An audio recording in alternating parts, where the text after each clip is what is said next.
सुखविंदर सिंह सुक्खू सरकार का पहला बजट आज पेश हो गया है और इसमें बहुत सारे नए इनिशिएटिव लेने की बात मुख्यमंत्री की तरफ से कही गई है। ओवरऑल बजट कैसा है, इसी विषय पर बातचीत के लिए खबरें अभी तक के साथ मौजूद हैं पूर्व मुख्यमंत्री और नेता प्रतिपक्ष जयराम ठाकुर। सर, बजट पहला बजट था और हमने देखा कि सुबह मुख्यमंत्री इलेक्ट्रिक कार में यहाँ पर आते हैं और फिर इलेक्ट्रिक वाहनों से जुड़ी बड़ी पॉलिसी की बात भी यहाँ पर उस बजट में की जाती है। ओवरऑल आप इस बजट को कैसे देख रहे हैं? हरित राज्य बनाने की बात भी इसमें हुई है। देखो, इनके कुछ सलाहकार इनको ऐसी ऐसी कुछ सलाह दे रहे हैं जिनको लग रहा है कि ऐसा करने से कुछ बड़ा विशेष हट करके होगा। इलेक्ट्रिक व्हीकल में मैं लगभग 3 वर्ष से ज़्यादा समय तक आता रहा जाता रहा। शिमला के सारे कार्यक्रम उसी में करता रहा, लोकल जो कार्यक्रम होते थे। क्योंकि मैंने एक गाड़ी यहाँ पर जो सरकारी गाड़ी होती थी उसको हमने, क्योंकि दिल्ली की गाड़ी ख़राब थी, उन्होंने कहा खरीदनी है। हमने कहा खरीदिए मत, इसी गाड़ी को दिल्ली भेजिए, यहाँ दूसरी गाड़ी से हम चलाते लेंगे। तो नया क्या है उसमें? और ये एक प्रचार करने का एक तरीका है उन्हें अपनाया हुआ। उनको लगता है कि इससे ही योजनाएं चल पड़ेंगी कि वो अगर इलेक्ट्रिक व्हीकल में चल पड़ेंगे तो इलेक्ट्रिक व्हीकल की योजना ही सफल हो जाएगी हमारी। ठीक है, एक हद तक ठीक होता है। जहाँ तक अगर बजट की बात कर रहे हैं, मैं इस बजट को सच कह रहा हूँ कि इस बजट में बहुत बड़ी एक निराशा हुई है। निराशा इसलिए हुई है कि लोगों को ऐसा लग रहा था कि बहुत गारंटियाँ देने के बाद कांग्रेस पार्टी सत्ता में आई है। उन गारंटियों में कुछ इस बजट में प्रावधान होंगे, कुछ चीज़ें होंगी हट करके होंगी, नई चीज़ें होंगी, लेकिन वो चीज़ें कहीं नहीं। कोई भी चीज़ इसमें जिसको हम कह सकते हैं कि वही ठीक तरह से नहीं है।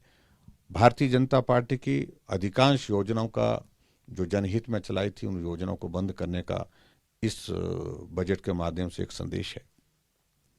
और भारतीय जनता पार्टी की कुछ योजनाओं को बंद नहीं कर पाए तो उनको नाम बदल करके इस तरह से लाने की कोशिश की गई है।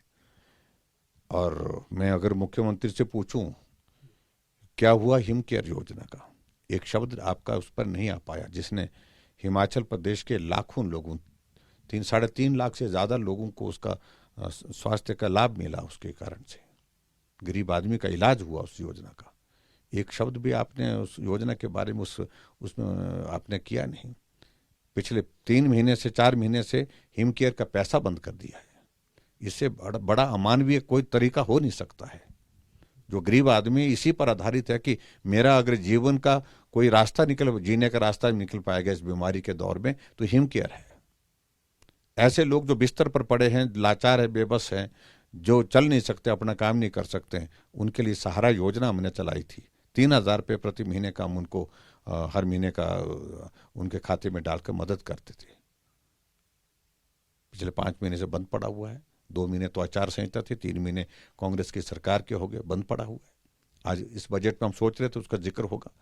20,000 के लगभग ऐसे लोग हैं जो लाबस, जो ऐसे बेबस, जो बिस्तर पर पड़े हुए हैं, उनके लिए कुछ भी नहीं। उन बेटियों के लिए, जिन बेटियों के लिए जो बीपीएल परिवार की, उनके लिए हमने शगुन योजना की शुरुआत की। हमने कहा कि आप जब बेटी की शादी होगी तो हम 31,000 रुपये शगुन दे करके उसमें आपकी मदद करेंगे। उसका कोई जिक्र नहीं है। मुख्यमंत्री कन्यादान योजना के लिए, जिसमें हम 51,000 रुपये देते हैं किसी बेटी के लिए, उसका कोई जिक्र नहीं है। गृहिणी सुविधा योजना के अंतर्गत हमने हिमाचल पूरे देश का पहला राज्य बना जहां हर घर में गैस का चूल्हा पहुंचाया, उसका कोई जिक्र नहीं है। महिला सशक्तिकरण की बातें कहते हैं।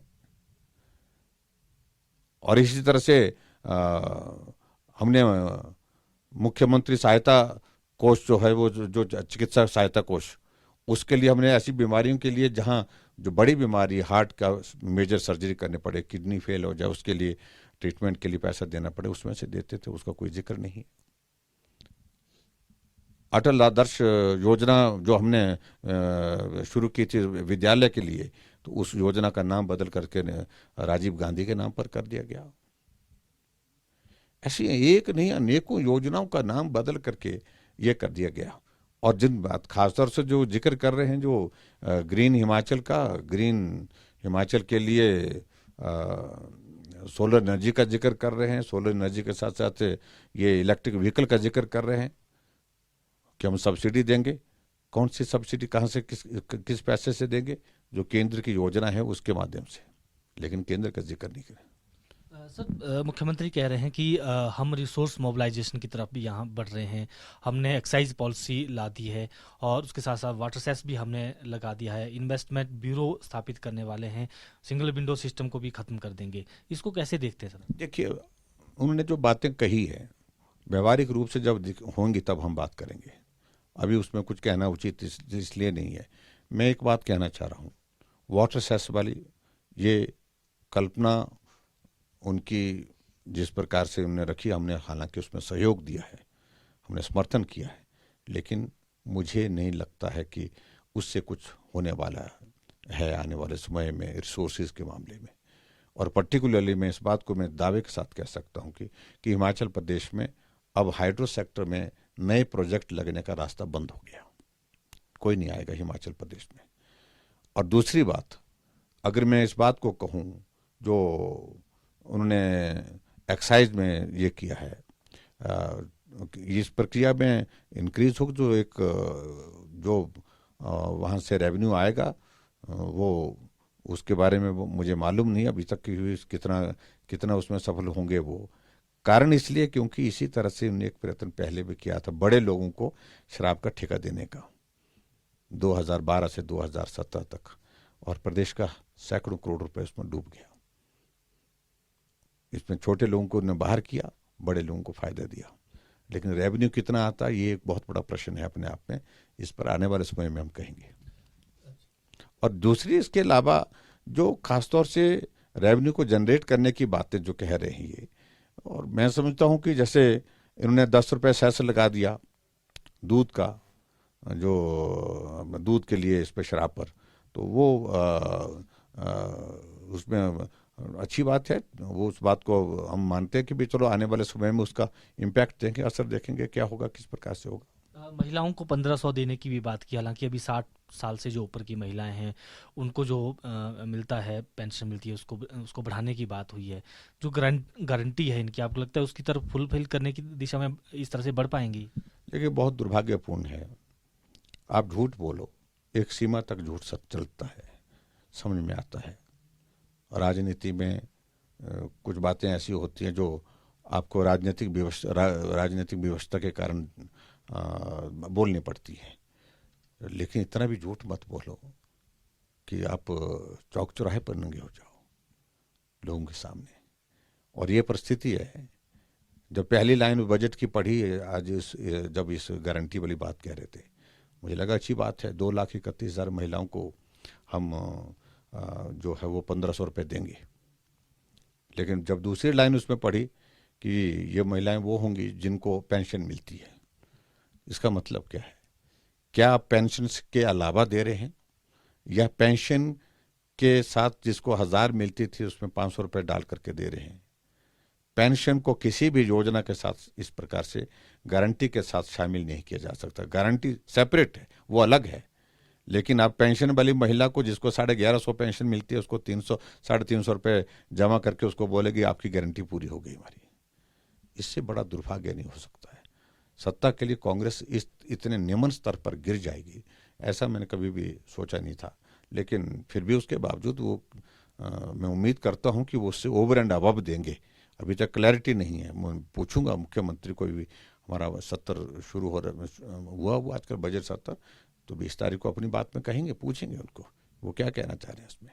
सर, आखिरी प्रश्न, क्योंकि सोमवार से अब सत्र शुरू होना है 2 बजे से, अभी तक भी आप, आज भी हमने देखा कि काले पट्टी लगाकर आप सदन के भीतर गए हैं, पूरा भाजपा विधायक दल। क्या ये विरोध आगे भी जारी रहेगा? जब बजट पर चर्चा होगी, उस पर जब आप शुरुआत करेंगे उस चर्चा की, तो उसमें किस तरह के मुद्दों को रखेंगे? हम जो मुद्दे हमारे चले आ रहे हैं वो तो चलेंगे ही, और भी मुद्दे बहुत सारे हैं जिन मुद्दों को लेकर हम अपनी बात कहेंगे। और आज हम गए, हमारा विरोध था, अधिकांश विधायकों का कहना था कि नहीं जाना चाहिए, लेकिन फिर भी हमने कहा कि बजट एक बहुत इंपॉर्टेंट इवेंट होता है और इस सरकार का पहला बजट है तो इसलिए जाना चाहिए।